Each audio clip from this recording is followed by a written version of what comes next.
You guys ever played a game called What's Worse? Or get to know each other, not get to know each other game, kind of, but I'm going to actually ask you to interact. You don't have to interact with me because that's a little scary because you have to talk to the guy in front and everyone will know that you talked. So you don't have to do that. It's all right. But I do want you to talk to your neighbor. So, what's worse? You got to convince the person next to you why you think what's worse. Mosquito bites or a sunburn? Go.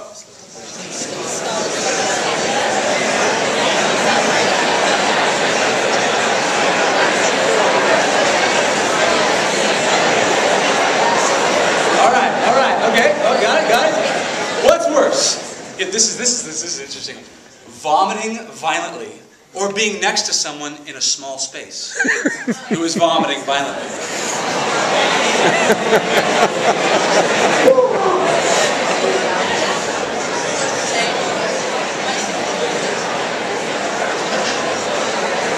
All right, next. Walking into a lesson and slamming your head on the door in front of everyone so hard that you fall down and go, ah! Or walking into a lesson and slipping with all your paper and have it float down like snow. Go.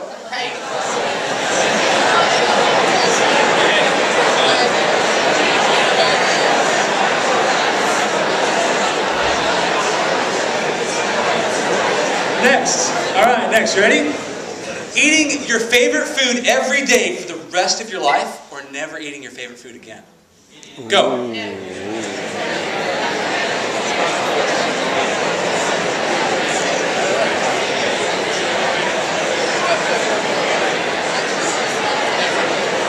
All right, next one.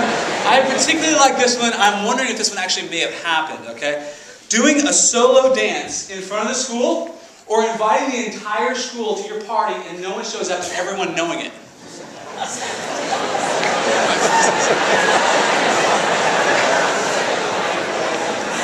That's a good one, huh? And here's one, and if you have a girl sitting next to you, I definitely want you to turn to the girl and talk to her. And boys, no hugging boys. All right. Ask the girl, okay, never ask the girl or boy you fancy to go out. Never ask them. Or ask every girl or boy you know on a date. Go. Never ask the girl you fancy to go out. Or ask everyone that you know or knows you. Especially the ones that you think might like you, but you're like, I'm not sure about that.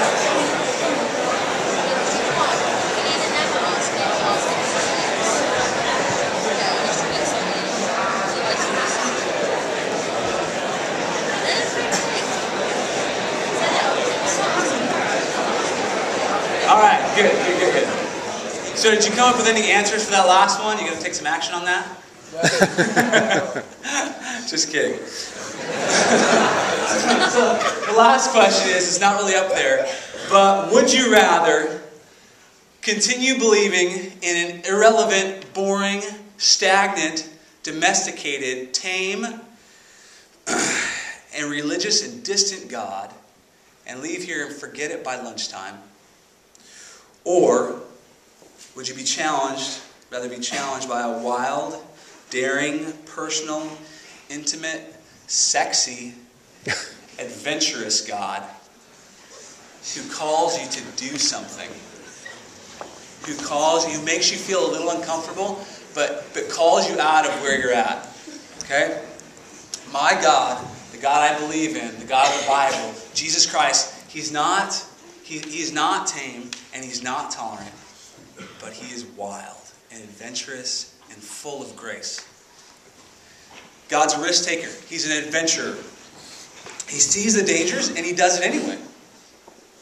He didn't just send Jesus Christ into the world because it seemed like a good idea or was a nice thing to do, or that's an easy solution. Okay, that's an easy thing to do. No, He sent Him in there because there was danger. He saw the danger and He did it anyway. Now, some risks, so we were talking about risks, right? Some of these risks have inherent worth behind them, and some of them don't. Okay? So I'm going to ask you, what kind of risks do you guys take at your school? What kind of things happen in the school? Okay? Are there any risks that you take? Do I, like today, I saw Mr. Thatcher come in. Do I comment on what's on his tie today? Okay? Oh, look at that. does he have like, I heard he just got here after Christmas, so he didn't see his Christmas ties. Oh, he has a Jewish star on this. Oh, great. He has a music tie. Has he had any interesting ones? Is Mr. Thatcher in here? No. Yes. That's good then. Do I text under my seat like this? Hey, did you see Mrs. Hutchinson's hairband today? Did you see that? I wonder if she took it off. Does she have a bald spot? Would her ears fall off?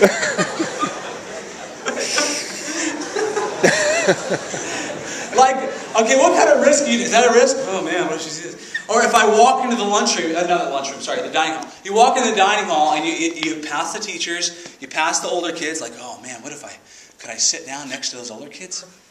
My older, the couple friends you have are just a little bit older, but you can't sit at their table yet. They kind of look, no eye contact, no eye contact. What kind of risk are you willing to take? Or what if the girl that you like, I'm a girl, so I'm a guy, so. I'm a guy. The girl you like, she's sitting right there. She's got all her friends around, right? And then one of her friends gets up right next to her. Oh, and there's a spot across. And there's a couple guys there. What if I went and sat down? Or could I actually do that? Could I take that risk? Oh man, what if she? Well, I didn't know anything about the table but her, and I just smiled. Did she smile at me? Did she look at me? Should I smile back? I don't know. Should I smile back? Oh, and then you're like, okay, I get there, but what kind of line can I use? What kind of chat up line can I use? Okay, sit down. Hey, hi. Hey, do you know how heavy a polar bear is? Yeah, I don't know either, but it broke the ice. I mean.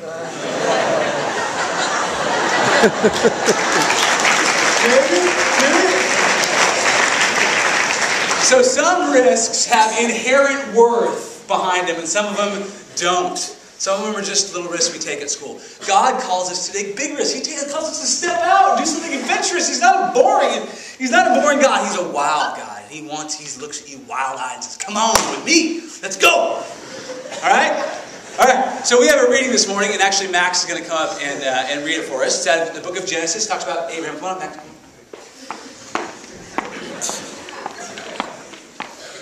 So the preface behind this is the book of Genesis, right? And Abraham, God's talking to Abraham. And God goes, here you go, Abraham. Okay. The Lord said to Abraham, leave your country, your people, your father's household, and go to the land I will show you. I will make you a great nation, and I will bless you. I will make your name great, and I will be blessing. I will bless those who bless you, and whoever curses you I will curse. And all the peoples of the earth will be blessed through you. So Abraham left. ... Thanks, So Abraham left. Now there's two key things I want you to get in here. The first part and the last part. The first part, and God said, and I want you to leave your country, your people, your homeland, your father's house. I mean, that's a lot, by the way. Okay? And I want you to go to land that I will show you. Not I've already shown you. Not here's the map. Not here's your sat nav, and I already marked it out there so you can go to it and your mom's waiting for you. No. Here's the land I will show you. He hasn't told him yet. Okay? Now, Abraham, at this point, he didn't say, well, can we discuss this? I don't know. He might have said that, but he didn't say well, can someone else go? Or how about I make a deal with you? I'll go if there's for me, for Sky, there's a box of Cadbury cream eggs waiting there for me. I would really appreciate that, God. He didn't say, oh, I need this to happen, but he went anyway. So Abraham left. He obeyed. He stepped out, not knowing where he was going, leaving everything he knew. In obedience, he left his country, and he's probably scared. Yeah, I'd be scared. But he did it anyway. He stepped out with a wild and adventurous God, trusting in him. Who here who's ever heard of Helen Keller? You know who Helen Keller is? I asked someone yesterday and you guys didn't know. She's an American. She was born in Alabama in 1880. And by 1882, she's 2 years old, she had lost all of hearing in both ears. And she'd lost her sight. Okay? She was deaf and blind. And she went on to produce, or to make, in conjunction with other people, the first Braille system ever. Now imagine the fear that would come over you if you couldn't see anything and you couldn't hear anything. What does the world become? What is reality at that point? I mean, that's kind of scary, right? Well, she said this. Let me put it up there. Security is mostly a superstition. Avoiding danger is no longer safer in the long run than outright exposure. Life is either a daring adventure or nothing. How can you say that when you can't see anything or hear anything? But she did. A safe and tame God doesn't send his Son to die for all of humanity. And a safe and tame God sent him right into danger. Full of life, he asks us to come after him on an adventure and with him on an adventure. Now, I'm from Seattle. A lot of people ask me, so why the heck did you come over here to England? Well, you know, the truth is, I actually had a performance appraisal last night. And I'm sitting there, I'm talking to my boss, basically, and I'm saying, you know, Patrick, I didn't come over here because I wanted a job or to enjoy the city of Bath and have a nice life and come talk to you guys or, you know, just hang out and enjoy England. I came here because God wanted me here. I decided to take a step out. I came here because there's a Jesus who's alive and he lives in me and he loves you and he wants you to know how much he loves you.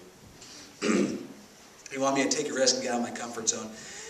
He wants you to take risks and adventure, and not doing the kind of stuff that everyone else does, like rebelling and taking little risks, like the girls rolling up their skirts or wearing too much makeup or too many bracelets. Okay, not that kind of risk. Not the kind of risk where I have my tie undone because I'm trying to make a point, or I'm letting my shirt hang out. That's not it. That's not the kind of risk he's calling us to. But it's not a wildness like you see on Big Brother, like Jedward. Like, oh my gosh, oh my God, seriously, I love her voice. Her hair is beautiful. Thank you, God, for her hair. It's amazing. But I'm wild. So I'm going to put up my hair like this. I'm going to walk around like this.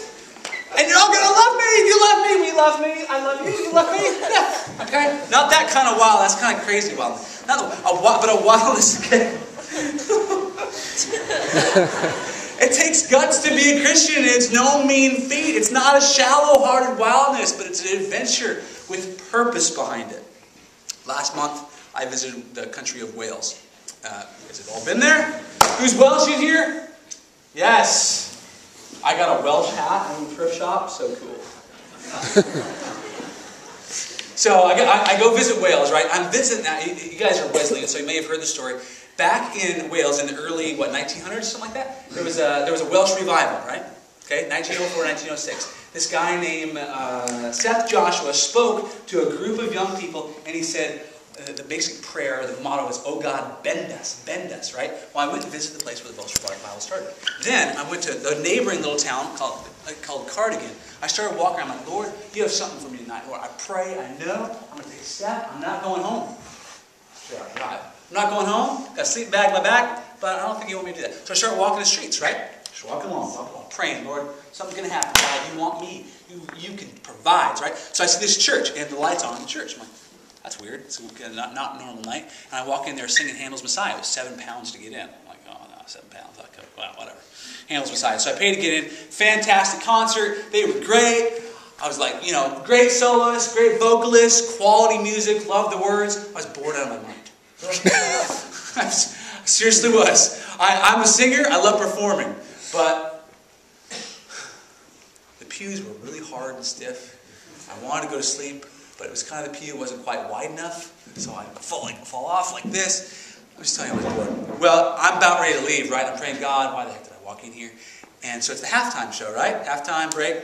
Everybody goes out, and I'm like, so God, the pastor walks up. I can't say, hey, I'm Sky. I'm praying for what God's going to do tonight. We got talking. After the show, he invited me over to his house. I got to have cheese and crackers and wine with the soloist and the organist. Talk about important things.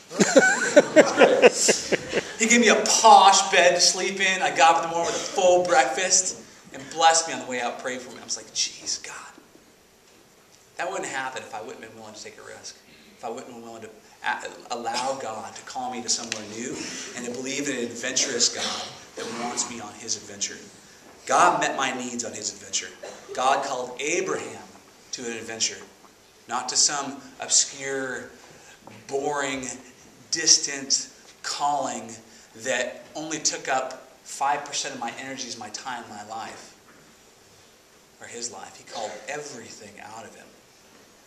And I think in the church in England today, there's a lack of that.